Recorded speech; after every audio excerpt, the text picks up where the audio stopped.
Welcome back to class, everybody. I am Ethan from the Weebology podcast. He's your taped up professor. I just noticed your knee. Yeah. You're all taped up with the highest grade medical tech we have to offer. It's just a little extra support, you know. And I'm your sun-kissed Professor Ricky because it's Like Memorial Day weekend, baby. Happy Memorial Day. K-I-S-T. Yes, kissed Yeah. by the sun. And I learned my lesson this time because I have a certain hubris about tanning. Right. And I tan very easy. But cancer. Yes, cancer as well. But I always say, I don't need sunscreen. Fuck that. I have Italian blood in me. And every time I say that, the sun's like, oh, you fucking thought. And it becomes a deadly laser honed in on me. That's actually all the sun is, a deadly laser. It's a deadly laser everywhere all the time. So I put on copious amounts of sunscreen yesterday. And guess what? Still got a little burned on my back. It happens. It does happen. So never scoff at the sun. You scoff at the sun doesn't just scoff back, it scorches back. Yeah. You'll be you a flew raisin. too close to the sun. Literally. Daedalus in this bitch. Icarus just didn't have any copper tone. Yeah. That's what he didn't have. He didn't have that SPF 1 billion because he's, Yeah, his wax wings, unfortunately, melted. That seems like a pretty poor play on Icarus's dad's fault or whoever made him his wings. Like, yeah. What's the most heat-proof object we can think of? Oh wait, wax. Let's use this. To be fair, he was like, "Hey, don't fly up to the sun, idiot," and he's like, "Ah, bitch, watch." Like, Yeah. I'll do it. Oh man, but yeah, let's dive into it. Ethan had given me an interesting show that's been on I feel like I started a long time ago and never got back to it, and I binged it at 1.5 speed, at least the second half of it this morning.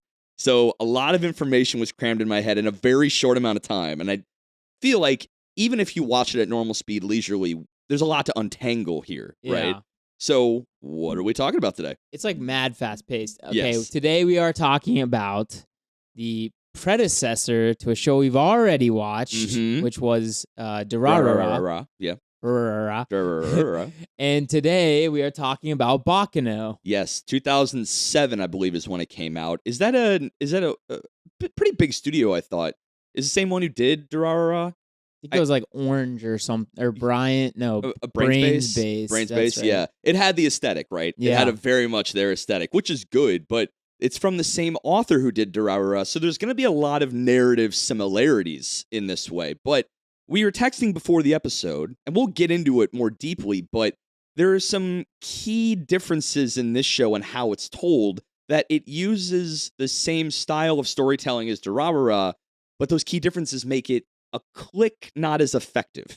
Still very solid of a show, but we'll get into it. So, I think because I don't want to get Off too the rip. spoilery until 30 plus minutes in. Sure. But just as like an opening salvo across the bow, for A instance. nice appetizer, yes. Yes.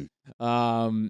It is definitely an interesting show that is told in a semi anachronistic time all over the place, interesting web. Very asynchronous. Like things Exactly. it's using a time span instead of a space span, right? Right. And I think that's one of the big key differences here, that in Durarara, it was all kind of happening in the same time span, same era, essentially, but over a big space. So you can tell these webs of stories using a spatial difference, not a time difference. Right. And it made it a lot less confusing and a lot more engaging because that web felt connected because they're all in the same space. Now, in this show, the bulk of it takes place over the course of 2 years, 3 actually, 1930 to 1932. Yeah, so just for an example, there is 1731 is Yes. part of it. Yes. 1930. Yes. 1929. Is there a 29 in there somewhere? 31. 32. And a little bit of 2001 at the 2001 end. A for little no bit of reason. 2001. So, I mean, I liked where the original author's head was at, but you can tell it was a predecessor. He had this web-style storytelling ready to go, and I think he definitely realized, whether, I actually am not sure if the mangaka wrote Baccano before Durarara. That's just when they were adapted. Yeah. So I actually don't know that, but it does feel like a rough draft to what Durarara really did, right? And for better or worse, I mean, he was playing around with some really complex storytelling and narratives, all kind of being told at the same time. And it works in this show to some effect, but not as strong as Durarara. And I think it's because they're jumping everywhere, right? And I think it's very important to note that while Durarara had a large cast, this cast is absolutely astronomically large. Bonkers. Because we definitely said in that episode, like, there's maybe just shy of a couple dozen, maybe like 20 characters you care about. This easily goes above 25 into 30. Yeah, I mean, if you don't know all these guys' names and stuff, it's pretty tough to figure out what's going on. Frankly, I doubt we know all the names after watching it, right? And I will say, this is like the only time I'll ever say watching the OP is fairly important, so you can see everyone's name like constantly. Yes, and I started skipping it halfway through, which is not common for me. Normally, I watch it the first episode, cool OP, out, right? I'm done. But I found myself exactly that. I'm like, who is that again? Oh, wait, they have literally the rundown up top every single time. So if you need a refresher every episode, do not skip the OP. It is your cheat sheet. It's your character cheat sheet. Exactly. It was, one of the only times I'll ever say that, but it is absolutely essential. I imagine in the storyboarding room for this show, they read the script like, zoo-wee, mama, there's a lot of characters. And they're like, wait, what if we just run down the names of, like, this was for them, right? Yeah, the storyboarders made an OP so they remembered the names every single time. But, yeah, I mean, these characters, in my opinion, are what carry this whole show. Yeah, easily. These characters are so engaging. In 13 episodes, I fell in love with the grand majority of them. And this speaks to kind of, I need to look up the name of this mangaka because, like, he makes me care about a character more than most. Right? Yeah, he does.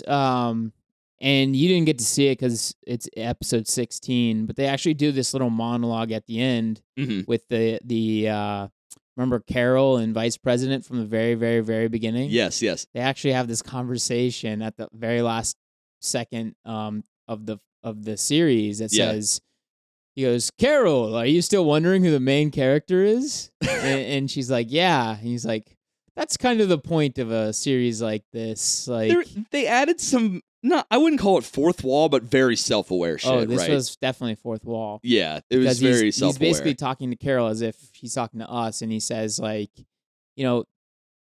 she goes, why do you think, he goes, why do you think it is that I didn't tell you who the main character was? And she goes, I don't know, because then now it's open for a sequel, and he goes, 3 points. And she's like, that seems like way too few Didn't he give her like 317 points and then 159? And she keeps asking, out of what? It's like our scoring system. Yeah, exactly. We should start scoring like that old guy. Yeah, maybe. we give this show 287. Don't say this. Yeah. Don't say the rubric. But he goes, the whole point of shows like this is to show like the interactions between the different characters. Right. Like he's actually just like explaining this to us straight up. Yeah. And he's like, it doesn't matter what the beginning or the end is. And again, that's so the guy that wrote this, Ryogo Narita, and he actually won a Dengeki novel prize for Baccano. His light novel won the gold medal or the gold prize in the ninth novel competition. Right. Sure. But so hotly contested, I'm sure. I'm assuming, right? But that's his crux, right? It doesn't matter about the beginning or the end. It's the middle, it's the journey. That is his whole writing style. We saw it Durarara. They set it up top. They weren't even shy about it, right? Right. Yeah, I mean, I guess we got to pick into kind of like, there's so many through lines, and I don't know which one's the main through line. Yeah. But let's talk about the pussyfoot. Let's talk about the pussyfoot through line. I mean, this. Yeah. So most of what we're getting in the now is a group of individuals that kind of coincidentally meet up. Multi-groups. There's essentially 3 main groups that end up on this flying pussyfoot, which is called the flying pussyfoot, which is this like super luxurious transcontinental train. Can we talk about how the flying pussyfoot is such a perfect name for like a posh luxury train? It's going from New York City to Chicago. Mm-hmm. So it's luxury, man. It's some luxury shit. We got bars, first class cars, everything. everything you could possibly want. Yeah. And your first major group, I would say, that we get to interact with is Jacuzzi and the gang, Yeah. the boys. Who are they to represent again? Who are they there to represent? Or are they just themselves? They were just gonna rob it themselves. They were just robbing it themselves. Okay, that's what I thought. And I didn't hear their affiliation, right? So everyone and their grandma seems to want to rob this pretty luxury train, which makes sense. It's the Flying Pussyfoot. Sounds like it's got some money. Yeah, well, it's all for different reasons, though, Right, which right. is the kind of the funny part. So there's 3 main groups that are on this train to rob it for different reasons. Jacuzzi and his gang are there to rob it because they're just delinquents. Yep. There's Lad Rousseau, who's from the Rousseau family. And he's fucking... We'll get into him in a second. His main goal, essentially, is to get on the train, kill as many people as he can, like spread their bodies across, like strewn them across like all these railroad tracks, so that the railroad will pay them money. Yeah, that what a fucking psychopathic. Yeah, he's plan. Great. Like he made a plan to his mob boss solely to allow him to kill people because his mob boss is like, you're fucking insane. And he's like, but let's be insane for cash, man. Let's be insane so I can let loose, but we get paid, dude. And I guess the plan is sound enough. Yeah, and then there's a third group who is, I don't know what their like name was, but they were essentially affiliated to Huey Lafourette. Yes, it was like Goose in the crew, right? Yeah, Goose in the squad. They came in looking like orchestra. Yeah. And then we have... And their whole goal was to kidnap the senator's wife. No, it's the wife, right? And daughter, so that he would let out their, like, master out of prison. So... It was wild scenes. So everyone has different motives for some fucking tomfoolery on this train, right? And in typical Ryogo fashion, we have everyone kind of meeting at some point in the future? Because this train happened in 1930, right? And then everything that happened after, the 2 years after, because they reference it. I think that's what happened. I think the whole train ride was in 1931. 31. So we have a year prior and a year after, because they were referencing it at some point. Yeah. Okay, I could see that. So we have all these groups on this train, and the part...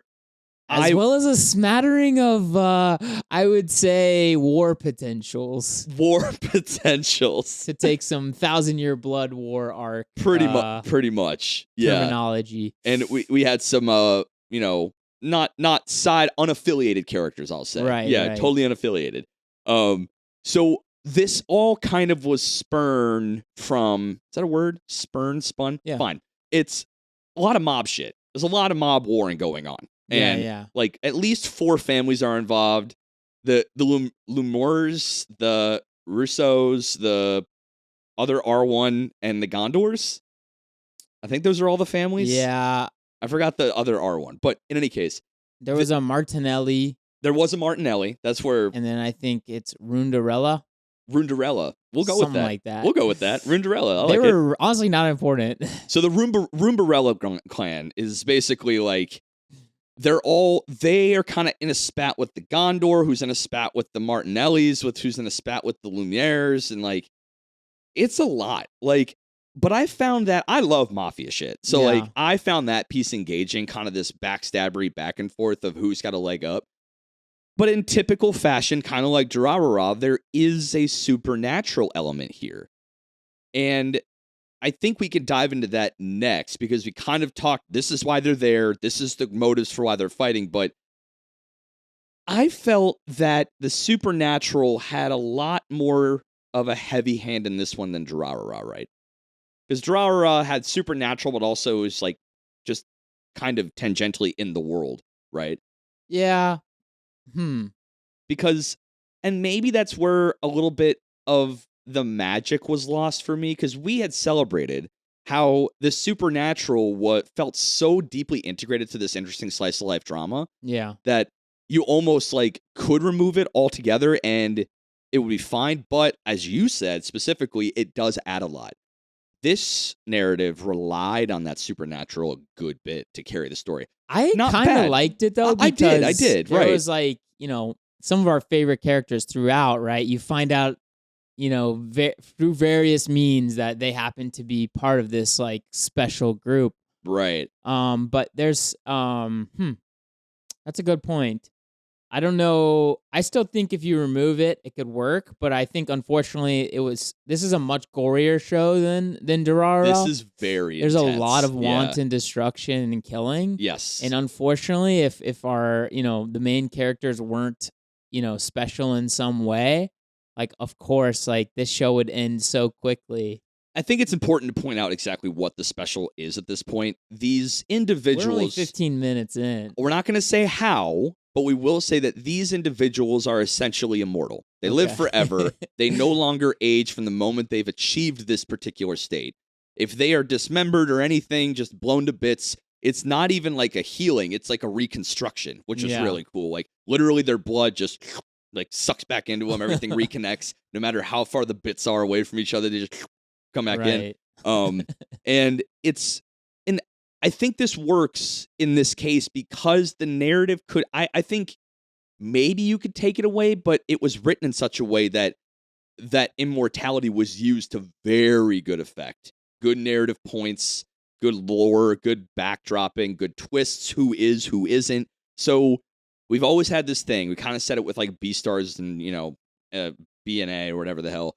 Can you tell the story without its main hook? And I think in this one, they wrote it in such a way that this supernatural does fit very, very well. And it's integral to the story. So it stays. I liked it, but I also see the magic of Durarara is because the supernatural is tangential and involved, but not 100% necessary. It feels ordinary. I think there's a potential that the reason that Durarara feels like it could stand on its own without the supernatural versus Baccano is really just like the era. That's a good point. That's a really good point. We of course are more related to the Durarara time frame, right? Because it's relatively modern. Mm-hmm. As well as like some of the ideals behind it. Like, you could see a bored kid starting some internet gang and then just happening to be the gang leader. That's another good point. So you felt, and I guess that makes sense. And thinking back on it, this is a set piece that they've really kind of fleshed out well. I felt very real. The 1930s world felt very realized. But it's you're just right. hard to like. It's hard to relate to that. Yeah. So maybe it is just the set piece. And it's funny that we're picking out the reasons why this felt like it had not the magic, but Ryogu, I don't know. He basically fixed all of these things. Author man, super author man. He fixed all of these things very poignantly. Like maybe the set piece didn't felt relatable enough. Boom, put it modern day. Maybe the supernatural is too heavy-handed. Boom, make it a little more tangential and integrated, like kind of more subtle way, And don't use time, but use space. Boom, put it in a greater Tokyo area. He fixed everything very specifically, but I think this made for a more wild ride in Baccano. Right? Oh, 100%. I think the tempo of this show is much higher. It's crazy, and I watched it at 1.5 speed. Yeah. It was an information overload. Well, I think this is supposed to be like a wild train ride, right? Like of course, a crazy train, legitimately. Did you just drop a crazy train now? I figured, and time, 18 minutes in, we got it. Okay, cool. But yeah, so I mean, it's very much this like breakneck speed, but it never felt out of control. It felt like it had a good through line. So I actually thought the first 4 episodes were pretty boring and slow. Okay. And it might have just been because they were throwing so many storylines at you. Like until they started, putting the pieces of the puzzle together in episode 5, I think it was. Yeah, right. I was like, what the fuck is happening and why do I care? Yes. And I think that's not the worst play in the world because when you have so many storylines, you need to give them all the due diligence of their initial start, right? And that's what this show does. First 3, every character is getting introduced. You get subtle but not like overt exposition dumps. And once you hit, like you said, 4 or 5, when there's a bigger reveal there that people start taking actions on the train, things start unloading. And in a way that, like I said, breakneck but never feels too out of control. You can follow, but you do need to pay attention. Like, this isn't a popcorn anime. This is one, like you said, Oh, Durarara. yeah. You got to sit down. You have to put the popcorn down. Eyes on, students. Eyes in. This requires wrinkles. Yes. Lock it in. I personally will suggest the dub because of... The sub was There's You're a right. couple of reasons. Okay. One, this is set in 1930s America in like Italian-American kind of families. Okay. And they all have that thick New York accent. Did they in the dub? Yeah. Wow. I might actually rewatch some of it. Isaac and Miria were like absolutely amazing. They were like the most whimsical voices on earth. Let's talk about them super quick. Favorite duo. Easy. They were the main characters in my They were the opinion. main characters. That old man telling Carol, who's the main characters? It's Isaac and Miria. Yeah. Because and I think it's just because we were all living in their world. Yeah, you know? exactly. We were just guests in their escapades. Right. They were kind of not petty, but not so petty robbers that made a living on stealing shit from people. 87 consecutive robberies. And they kept it so under the radar that they had a scene where the FBI only at their 87th attempt got on a list. Yeah. And like out of that, they've been making their way without any FBI radar, without any law enforcement. The best quote, we only have pictures of these individuals because people were attracted to their disguises and costumes. They didn't know they had been robbed. The people taking the pictures didn't know they'd been robbed until after the picture was taken. Right. Fucking baller.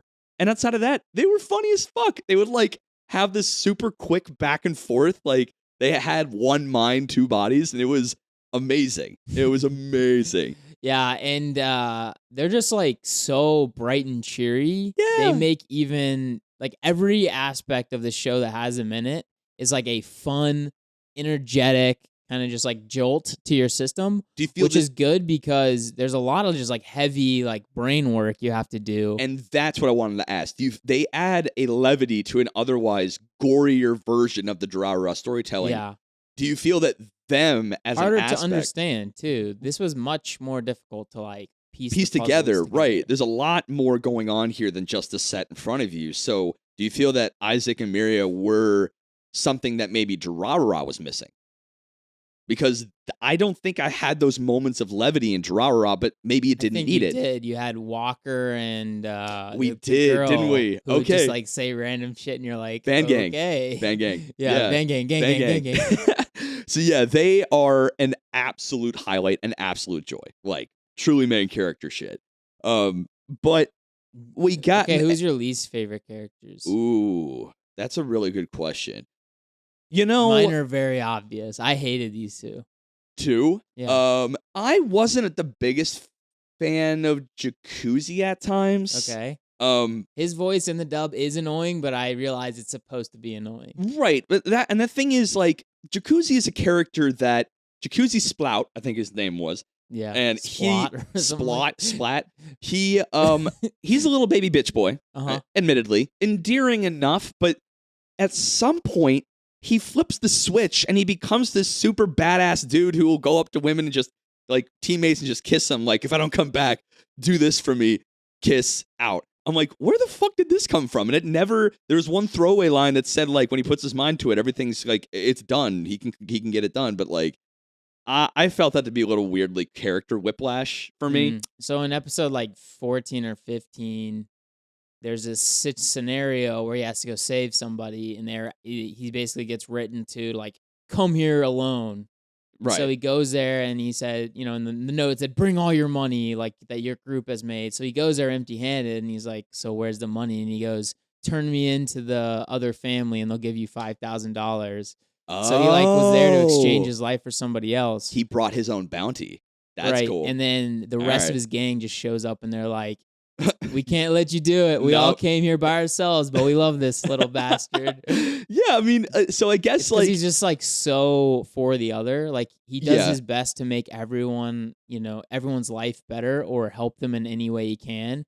And he's just a very magnetic personality, which made him the leader of that group. I think that's what it was. And you saw that when there's a moment on that train where the conductors kind of like get into a spat for whatever reason. We'll say in a minute, but killed each other. And basically, like him hearing a folktale, thinking it was real, he goes and tries to save the conductor. Like he is very much a people pleaser, but in the best way, right? Yeah. But I guess I wanted them to commit to that, right? Everyone loves him, and he's just a good, kind-hearted guy, but he's a little baby bitch boy. I wanted them to commit to that, or give me more of a reason why he can flip the switch. But that's neither here nor there. Who's your least favorite characters? I'm curious about this. You seem pretty adamant. Yeah, both the Genowards are so god dang annoying. Eve Genoward and Dallas Genoward. Dallas is a piece of shit. I'll give you. Well, he's a piece of shit, and his sister's just like a little annoying bitch. It's like your brother is a dickhead. All of these crime families are telling you he's like a dickhead, and they all want to kill his ass. Like I just really want him to come back. It's like, geez, oh my God. And like that scene where Isaac and Miria go to her mansion in 1930, I think it was, and or two, I don't know, timeline's weird. They go in Indian costumes for some reason, like Native American, and you didn't get to see it in dub. No, it said hey. They go ho. Yeah. Oh shit. It's so great. But before they rob her blind, they like help her out with her problems. So they're like lying next to her on the carpet of her room, like listening like a nice, like a good friend, right? Yeah. Just tell me more. Like tell me more. It's cool. That's what's good about those two is they're robbing people, but they're not like genuinely they're not good really people. jacking anyone over. And she literally says, our family's problem is how much money we have, and they're like, okay, we'll solve that for you. We can solve that for you. And they stole all their money. I love their reasoning for why stealing shit is good. Yeah. Like, they always find a reason to believe that this is for the greater good. Ho ho, Miria. Is that his voice? Like, yes. Oh, it's Miria. Amazing. Wow. Yeah, and Miria is dumb as a bag of rocks, like, which is great. I love her for that. No excuse for poor manners. Yeah, right. They get hit by the car. What are you going to do? I'm going to punch the car. But you'll break your hand. I'll punch the driver. What if he doesn't get out? Then I'll spit on the car. Yeah. Oh, great idea. Amazing. Good idea, Isaac. But say what you will about her intelligence, her lack of wrinkles. She's very supportive of Isaac, which is good. Yeah, and vice versa. They're just like a perfect They're like, a perfect team. duo. Name a more perfect duo at me. I don't care. Yeah, they're great. I mean, find one. But yeah, I can agree with Dallas and Eve. Eve was there as a set piece, right? Like just as a plot device to get Dallas to come out of the woodwork, right? But like, fucking why? Right. He had no bearing on the entire plot. At all. He was literally there to get his ass beat constantly. Yeah. Like, think about it. What did he do? Shit, you're right. Didn't he was he like a test subject for what we're gonna get into? At one point he got injected, right? Is that him? Where he gets injected with the elixir? I can't recall. No, he was already partially. He was already immortal. Gotcha. Okay. Yeah. So I mean, yeah, I wasn't a fan of them. I think the eventual rail tracer was, I mean, kind of endearing, but Claire essentially. But I liked him because he had a lot of lore set up. There's a lot of talk about Vero, the greatest assassin any of these families have ever seen, right? Maybe the best in the world. And there's a lot of lore set up for him. Wait, was there? Yeah, there is a number of lines where they talked about him because they talked about him in comparison to Vero. Like, you may be the best next to Vero. His name's Vino. Vino, that's it. Yeah, Vino, Vero. Yeah. Vero was one of my favorite characters. Oh, for sure. He's just an absolute badass dude. Cool guy. He had real Mikey energy from Tokyo Revengers, kind of short, stout, younger, but like absolute badass. And I was thinking more like the guy from Rage of Bahamut, like the main character from that. Yeah, he felt more like that to me. I think Mikey, kind of a bruiser, but like kind of really endearing and like kind of thin guy. Right. Yeah, I can see that. I just feel like Mikey is a little too cool for school. Yeah, and he's like very cruel. Oh yeah, that's actually true. He's a very cruel dude. Whereas like Firo isn't. That initiation, Firo's initiation scene was so cool. Like 100%. And also the celebration shot in Isaac's upstairs. It's just the fact that all of these like that's what is great about this guy's storytelling. Yeah, is he makes it very believable that all these people are like constantly bumping into each other. Right. Like in any other show, if you were to deviate the details in any direction, it would feel super contrived that these people would be around each other. But like this Ryo Narita, sorry, the super author man, he manages to write these threads that make you say, not, why is he there? Of course he's there. Yeah. Of course Isaac is upstairs. Of course, that they know Eve. Of course that, like, Jacuzzi's run into these people before. Like, right. That is the sign of a masterful character set piece maker. Like, he knows how to make it work. So, but yeah, it's actually hard to find some of the characters I wasn't a fan of in this show. I would say the information brokers seemed like a wholly unnecessary group altogether. And I'm glad you brought them up. Was it the Daily Days or the Daily something like that? They I actually thought they were underutilized. That could have been a really cool thing to have more in, like an information broker, kind of like that plus newspaper stand, journalism hub. That makes perfect sense. Everyone, that first scene where they get kind of jumped by some mob guys, and every writer pulls out like a Tommy gun. Yeah. Fucking rad. Right. They should have used that more, but I understand what you're saying about it feeling unnecessary, because I think they're underutilized. Really cool concept. Well, the reason I think it's unnecessary is because they never gave us any information we didn't already get from the show. So it's sort of like, interesting. Like, yeah, I understand why they did it, I think, is probably to give people who are a little slower on the uptake maybe a little, like, refresher of, like, this is why these people did that. But I mean, if you follow the show, if you've got it, like, more than 4 wrinkles, you'll figure it out. Yeah. And I think part of it, too, is it felt like they were a foil for the mob They groups, also right? knew everything, and, like... Right. That's what I'm saying. It's just, like, kind of stupid, because it was very clear that this immortal scheme was not, like, super public. And they somehow were, like, savvy to it. it. They knew all these guys were freaking immortals. It's like, all right. I think that might have been one of kind of like the narrative blotches here, is that it felt like there were a moment, like what the whole thing with Dallas as a little sister. We knew that. A lot of other people knew that. Just the people that came to him didn't know that, right? And it was just a foil for the mob. They could have found out in a more organic way like we did.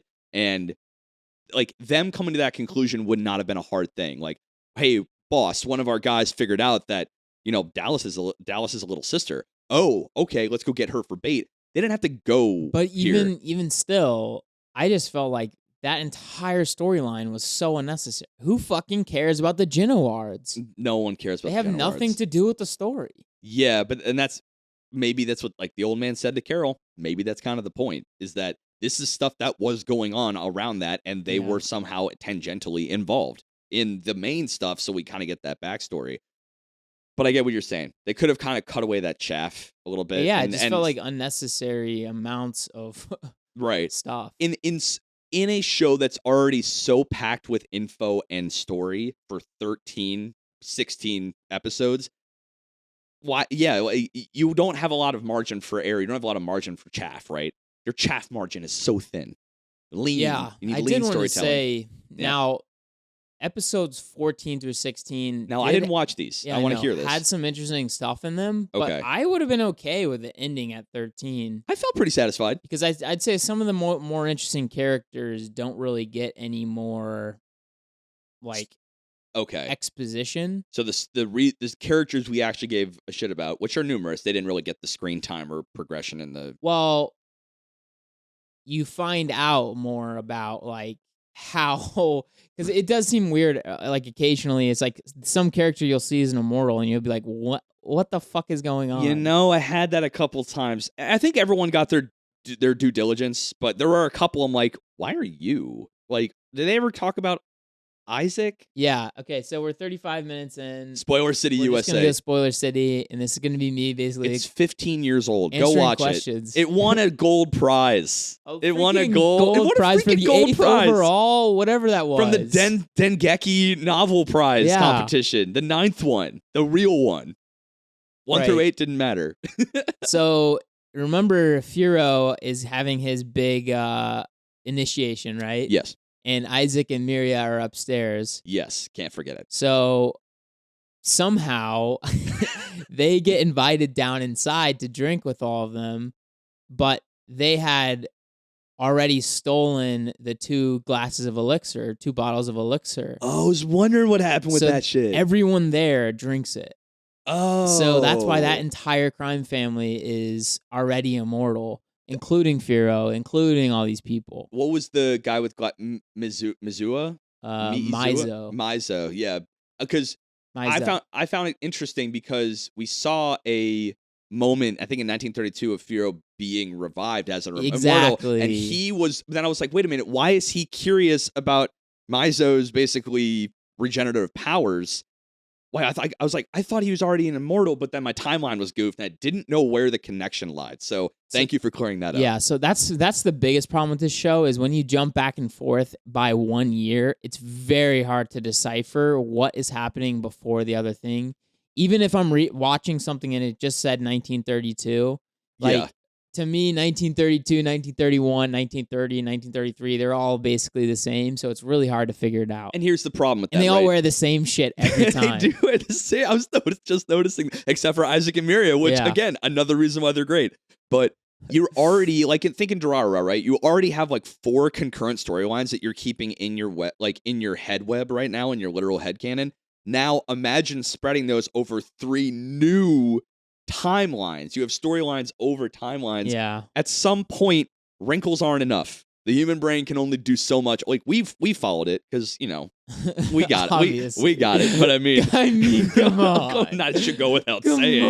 Come on, man. But yeah, I can see what you're saying. You're already doing a lot narratively. Why split it even further from? At least they gave us the courtesy of telling us what year when things pop, right? Yeah, it's just, sometimes there'd be 5 years in one episode, back and forth. And so, whereas, of course, if they hadn't told us what year it was, it'd be even, way, way harder to follow. Right. It was still difficult.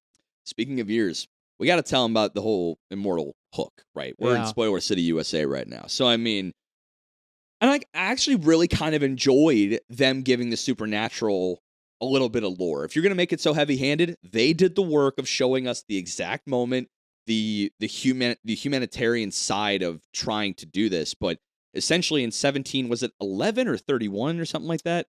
Well, since they kept saying 200 years ago, I think it was 1711 as well. 1711. They were aboard a ship called the Avante Aves or something like that.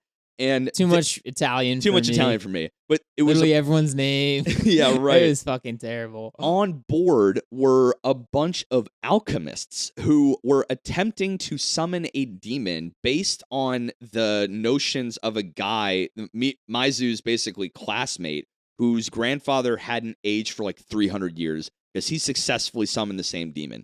So they learned the spell, they learned the rituals, and the demon was actually kind of cheeky. I actually kind of liked him.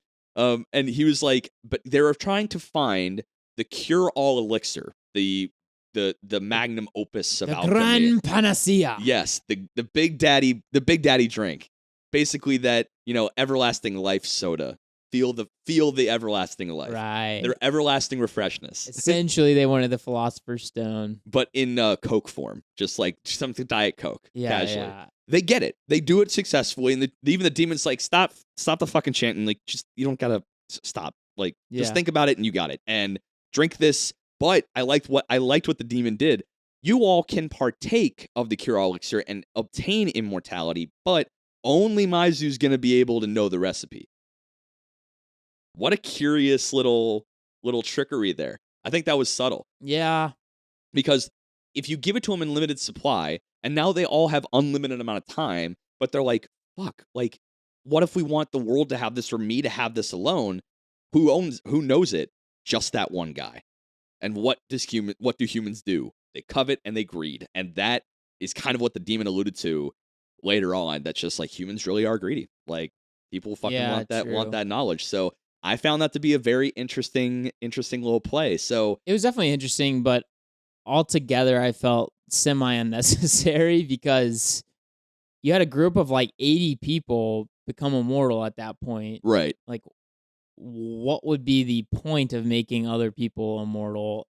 Well, that's because I think the motive for some of them, right, was to lead humanity into a better age. No aging, no death, right? This could be what we can be now, right? We can be immortal and think it's 1711. The world is this huge unexplored expanse. Basically, at that point, we may know some of the world, but not everything. So wait, 1711, was that like the Mayflower time almost? No, that was Mayflower was 1492, famously, right? No, that's right. That's Christopher Columbus. Yikes. We're not a history podcast here, as you can tell. Absolutely, yikes. So maybe.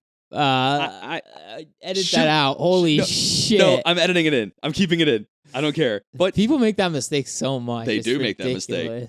What year was the Mayflower? It's 17 something, I'm sure. We'll figure it out. 1620. Wow. Yeah, that's right. even way earlier than I thought. Right. So this is post Mayflower. We have discovered the new world. Well, I was just trying to figure out where they were going. That's a good point. Or from. Maybe, I assume maybe they Italy. weren't. They're just like, in case this goes nuclear, let's just do it on a ship in the middle of the ocean. Maybe. That's kind of smart. What are we doing? We're summoning a demon in the house? Yeah.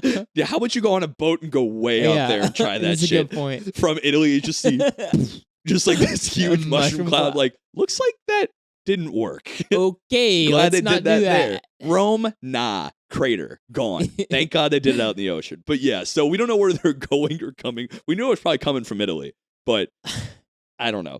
In any case, they summon a demon and they get immortality. So that, I think the lore was a nice touch. Well, I thought this was great, though. Okay. The demon also said you can't lie to each other about your names.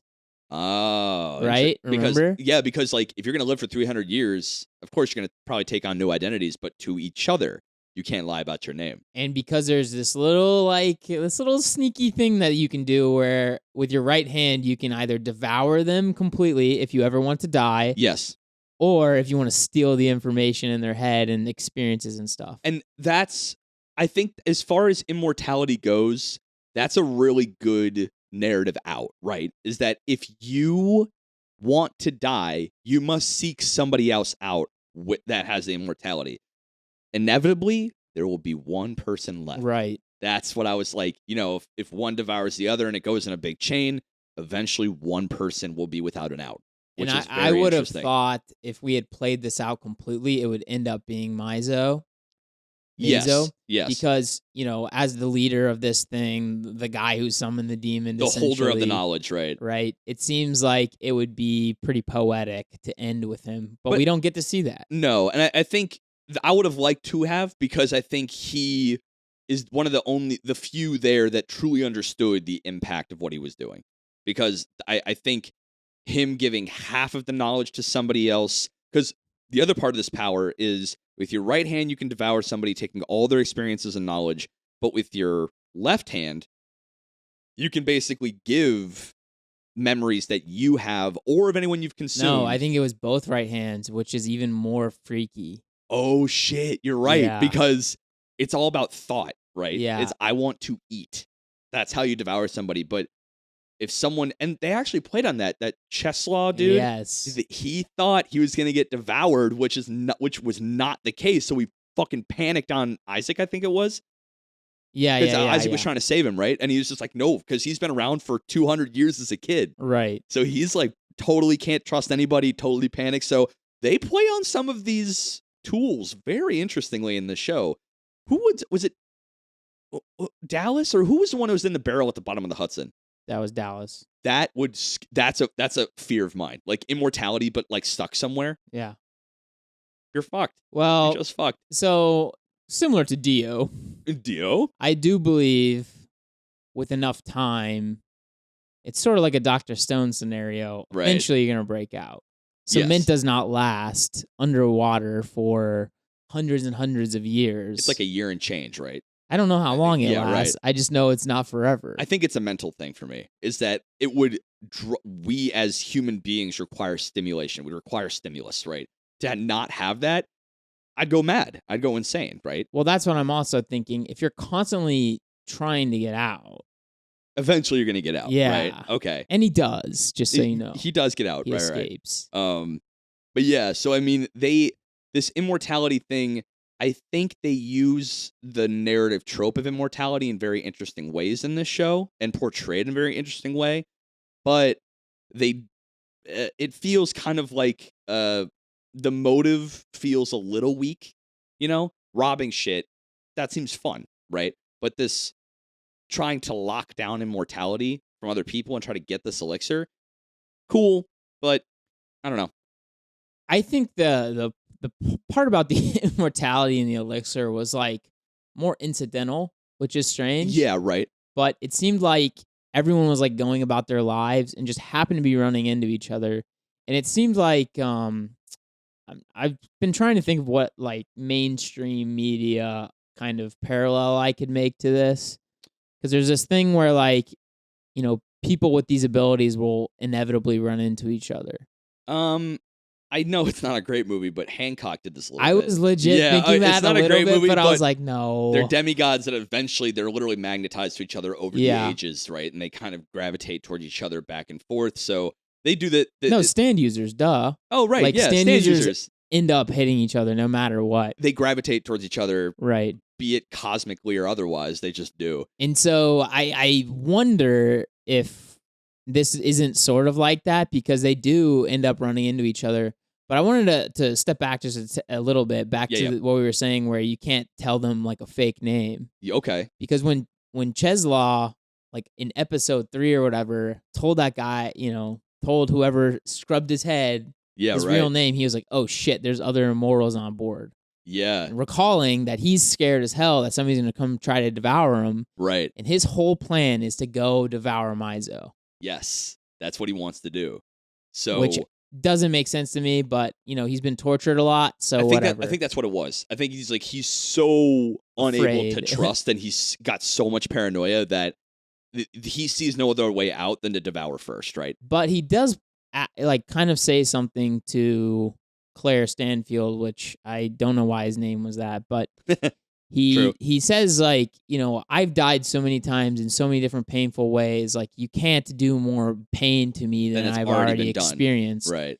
And that's something that I always struggle with like Subaru, for instance. Yeah. Where like, I understand like killing yourself knowing that you're going to be reborn is, of course, still not easy. We kind of saw a little bit in Mugen Train too. Right. Yeah. But over like a bajillion times of like attempts, like I would think that the pain receptors, the idea of pain would lessen. You would go numb in a way that most people couldn't even understand, right? And I almost feel like that's more of like a mental thing.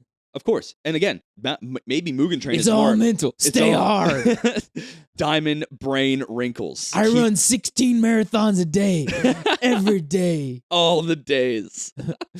I think Mugen Train actually kind of touched on that. It's like, because, Tanjiro, to escape the dream, the way to do it was to kill yourself.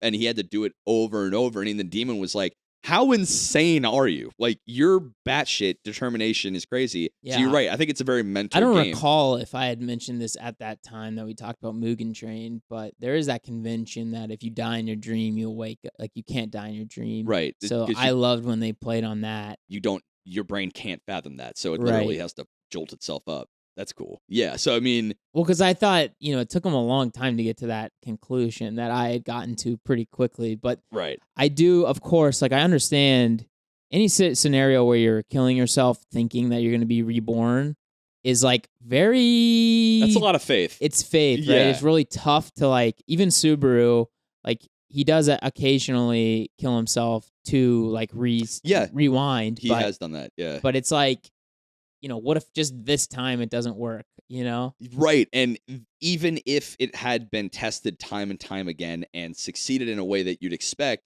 there is no bigger leap of faith than that, right? Right. And like, say you did it 16 times in a row, who knows it works. It might literally work 16 times. It's literally only 16, right. But his life is such a garbage can that it's fine. Might as well just burn it and see if it comes back. But yeah, and now that I'm thinking about all the characters in this show, I actually didn't really care much for Lad, the Mad Lad himself. That's interesting, because I think he felt one note as fuck to me.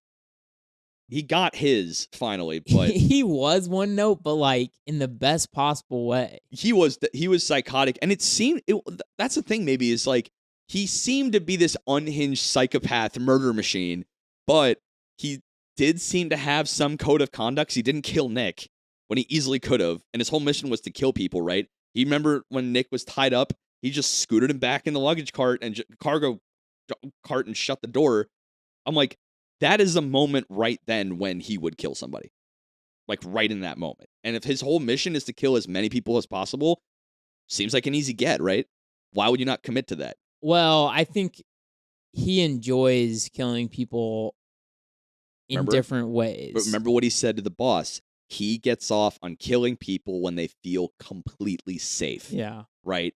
So maybe the fact that he was tied up, he had a sense of danger about him. Like, not for me. If you're sipping on some tea in the passenger cart, ooh, you'd be juicy, right, ready to go. I kind of wish you had Cheslaw run back into him after he had shot him in the head.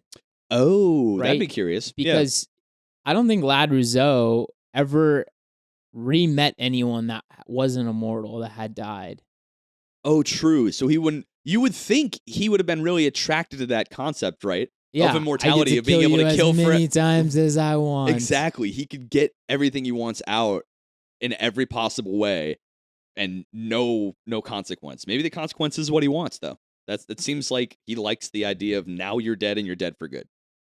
Maybe. I don't know. He's a complicated villain in like an uncomplicated way.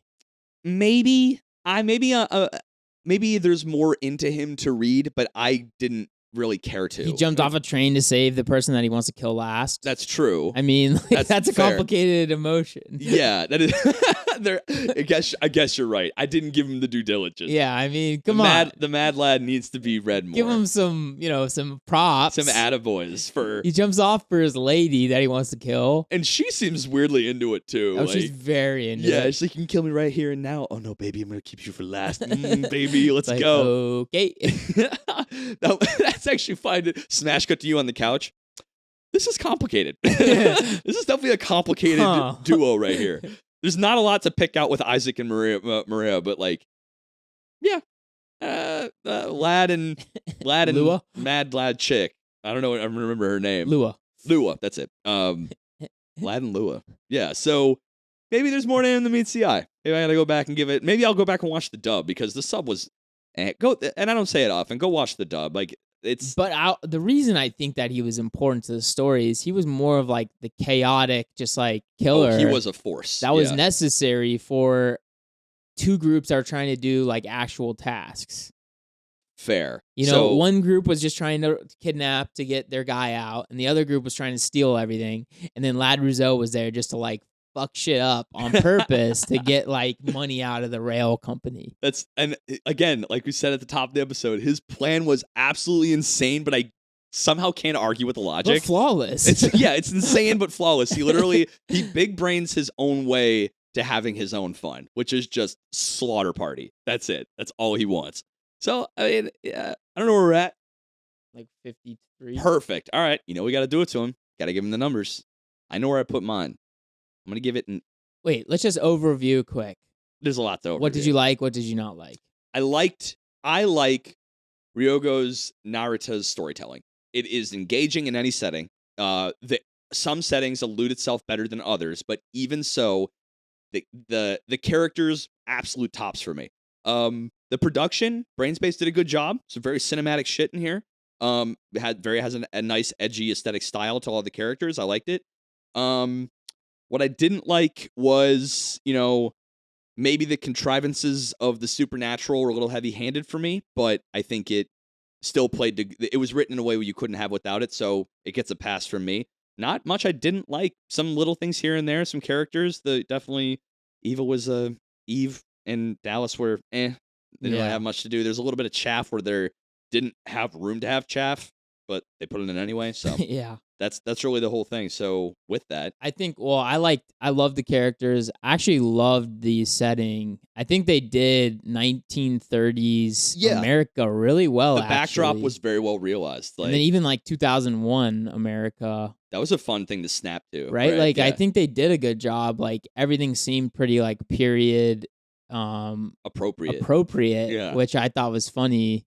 And then like that hat shop they went in, there was like it's a haberdashery. Yeah, absolutely wild shit in there. The fucking samurai helmet, the African mask, they just like we bought all that shit probably just for more props. Yeah, it was just like I don't know. It was this story was a lot of fun. Yes, especially past the first 4 episodes. If it were me, I would find a way to like retool the first 4 episodes because it was just like so confusing without really a payoff originally. I don't know how you could though. That's like I don't have. Well, now comes to my negative. Okay. I think there was too many time skips, too much like back and forth that made even a seasoned anime pro such as myself like. At some points, I'm like, so what fucking year is this? Your wrinkles are firing at full pistons. Well, because it's hard to remember. Okay, which year is the freaking flying pussyfoot even happening in? When is the pussyfoot flying? Yeah. I need to know. And so, I don't know. Of course, I love the storytelling mechanics that he employs in both his, crowning jewels. Yep. But gold prize, and don't you forget it. It's just, I think it becomes a little difficult. Of course, right? It's just a little bit like much. If there was a few less cuts back and forth and maybe just like a little more explanation through a couple episodes, I think this maybe cleans up a little better. And I think that's what he kind of refined with Durarara, personally. I think you could have had the storylines be in the moment flashbacks. Yeah. And you could probably cut away little over half of the flashbacks to 1930 and still keep like those pivotal scenes as flashbacks to give context for what's happening on the pussyfoot and after. Yeah. That I think would fly. So I agree. But like you said, rough draft, Durarara feels like a finished product. Yeah, I agree. So where do you put it? You got to do it to him. Yeah, this is 287 points. Out of what? Out of what? No, I would give it an 88 out of 100. I was going to give it an 84. I think that's one of the few times I think that Mal got it right. It's an 8.4, and I think it nailed it. And it's very highly celebrated. Both this and Durarara are very highly celebrated. I think Durarara is even close. Like, it shows these two things are rated, I think, very aptly on Mal, and that's not common. Yeah, I think if I were to give this a Mal score, it'd probably be an 8 because I think what is 9 is like great or something, and 10 is masterpiece. Yeah, right. And the only 10 that ever happened was, Species Reviewers, and we all know that. So, obviously, the only true, right, 10. Right. But, yeah, so, I mean, I think it nailed it. I think you will not be disappointed. Do not pick up the popcorn. Do not do other stuff during. If you want to get the full experience, you need to put it in there. You need to put your full wrinkle game in there. All pistons got to be firing. But it's, again, like Durarara, we said it, this show will repay you in kind for your attention. Yeah, and I think there's a payoff. I mean, even for 13, I think very strong payoff. And then when you find out like all the pieces that they are willing to offer by 16, there's like a little extra payoff. You got a little. You could be at the end of 13 and be a-okay. Agreed. I think honestly, I was like, I might be done now. That's what it was. I was like, do I have time to watch 14 through 16? And then was it the last scene where like Isaac in 2001 realized like we haven't aged a day. Yeah. No, we haven't. Woo! And it's like it ends. I'm like, God, it was okay. I'm good. Right. Wait, there are 3 more? But this show is good enough that if you really give it the time, you may want that extra bonus content. It's a show that ends cleanly, but also gives you what seems like engaging bonus content. So it does. They just add a really boring, annoying character. Gotcha. Oh, is it the wrench guy? Yeah, wrench guy. But basically, this anime comes with DLC. Yeah, legitimately. Yeah, right. And if you want to watch it, it's there for free right after. And apparently, like the lore is that they released those first 13 episodes on a Japanese pay-per-view channel. You showed me the wiki about that. And then there was like 3 additional episodes only released on DVD for some reason. Huh? You don't say. Yeah. Yeah. So you may. We couldn't really find it on streaming sites. Take with that information what you will. But let's say normal streaming sites. Normal streaming sites. Mainstream. Yeah, the ones you pay for. Yeah. Yeah. Yeah. But yeah, overall, real solid show. Gold prize, obviously. It's got it's gotta be. It's got the pedigree. But thank you for coming and get this degree in the Weebology podcast. If you want to watch with your eyes and your ears, hello. I dumped a bunch of videos last week, and I'm going to dump a couple too before the weekend's out. So by the time you watch this, I probably should have this and the other two ready to go. If you want to listen with just your ears and not your eyes, Apple, Spotify, everything in between. All of our links in the description of both the podcast and the YouTube channel. Like, comment, subscribe if you can. We know you can. Just do it. We know you can. It's free. It takes one click, and if you can't click, then you know what? You're good. You're all right. You're all right. You receive a pass. Little monetary love only if you can. Patreon.com/Weebology. $1 and up gets you into our Discord. $3 and up gets you the syllabus sidebar. Our sometimes anime, lo-fi, high vibes, sometimes visual. Sometimes visual. You jacked that up. I did. A little bit. A little bit. Still works. I brought it back. It still works. It's just interchangeable. It's good content. It's not always anime, but sometimes it is. And I think that is everything. We're going to record the next episode right now. Yeah. So until we finish up the next one, which is going to be a rousing good time, I'm Ricky. And I'm Ethan. And this has been Weebology. Deuces. All right, we don't even have to click it.